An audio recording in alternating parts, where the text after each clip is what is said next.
નમસ્તે દર્શક મિત્રો, સંસારમાં દરેક શુભ કાર્ય કરવા પહેલાં ગણેશજીની પૂજા જરૂરી છે, કારણ કે તેઓ વિઘ્નો દૂર કરનારા ભગવાન છે. સંકટ ચતુર્થી પ્રત્યેક મહિને કૃષ્ણ પક્ષની ચતુર્થીએ મનાવવામાં આવે છે. આ વ્રતનું મહત્ત્વ અને તેની પૌરાણિક વાર્તા સાથે આજે આપણે આગળ વધીશું. તો સૌથી પહેલાં આ દિવસે સવારે જલ્દી ઉઠીને સ્નાન કરી લેવું. સ્નાન કર્યા પછી મંદિરમાં દીવો પ્રગટાવો અને જો શક્ય હોય તો આ દિવસે વ્રત તમે રાખી શકો છો. ત્યારબાદ ભગવાન ગણેશને ગંગાજળથી અભિષેક કરો, તેમને પુષ્પ અર્પણ કરો. ત્યારબાદ દુર્વા પણ અર્પણ કરો, કેમ કે ધાર્મિક માન્યતાઓ અનુસાર દુર્વા ચડાવવાથી ભગવાન શ્રી ગણેશ અતિશય પ્રસન્ન થાય છે. ત્યારબાદ ભગવાન ગણેશને સિંદૂર લગાવો અને તેમનું ધ્યાન ધરો. ભગવાન ગણેશજીને ભોગ ધરાવો અને ભોગમાં મોદક અથવા લાડુનો ભોગ ધરાવો. અને કંઈ પણ ના હોય તો તમે ઘી અને ગોળ પણ ધરાવી શકો છો.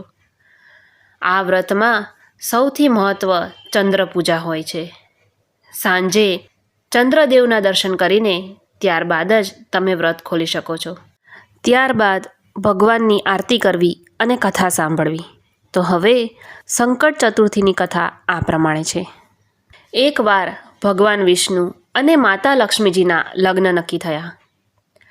લગ્નનું આમંત્રણ બધા દેવતાઓને મોકલવામાં આવ્યું હતું, પણ ભગવાન ગણેશજીને આમંત્રણ ન મળ્યું.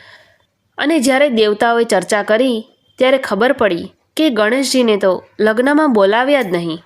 ગણેશજીને આ વાતનું ખૂબ જ દુઃખ થયું અને તેઓ પોતાની મૂષક સેના સાથે ભગવાનના વિવાહ અટકાવવાનો વિચાર કરી રહ્યા હતા. ત્યારે નારદજી લગ્નમાં આવ્યા અને સમજાવ્યા કે ગણેશજીના અપમાનથી વિઘ્નો ઉત્પન્ન થઈ શકે છે. ત્યારે શ્રી કૃષ્ણ ભગવાને ભગવાન નંદીને ગણેશજીને લઈને ધર્મપૂર્વક સન્માન માટે મોકલવામાં આવ્યા. જ્યારે ગણેશજીનું સન્માન કરવામાં આવ્યું તો બધા વિઘ્નો દૂર થઈ ગયા અને વિવાહ શાંતિપૂર્ણ થઈ ગયા. અને ત્યારથી સંકટ ચતુર્થી વ્રત કરવાનો મહિમા શરૂ થયો, જે આજે પણ લોકો કરે છે.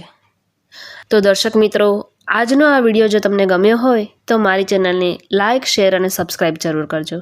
જય ગણેશ.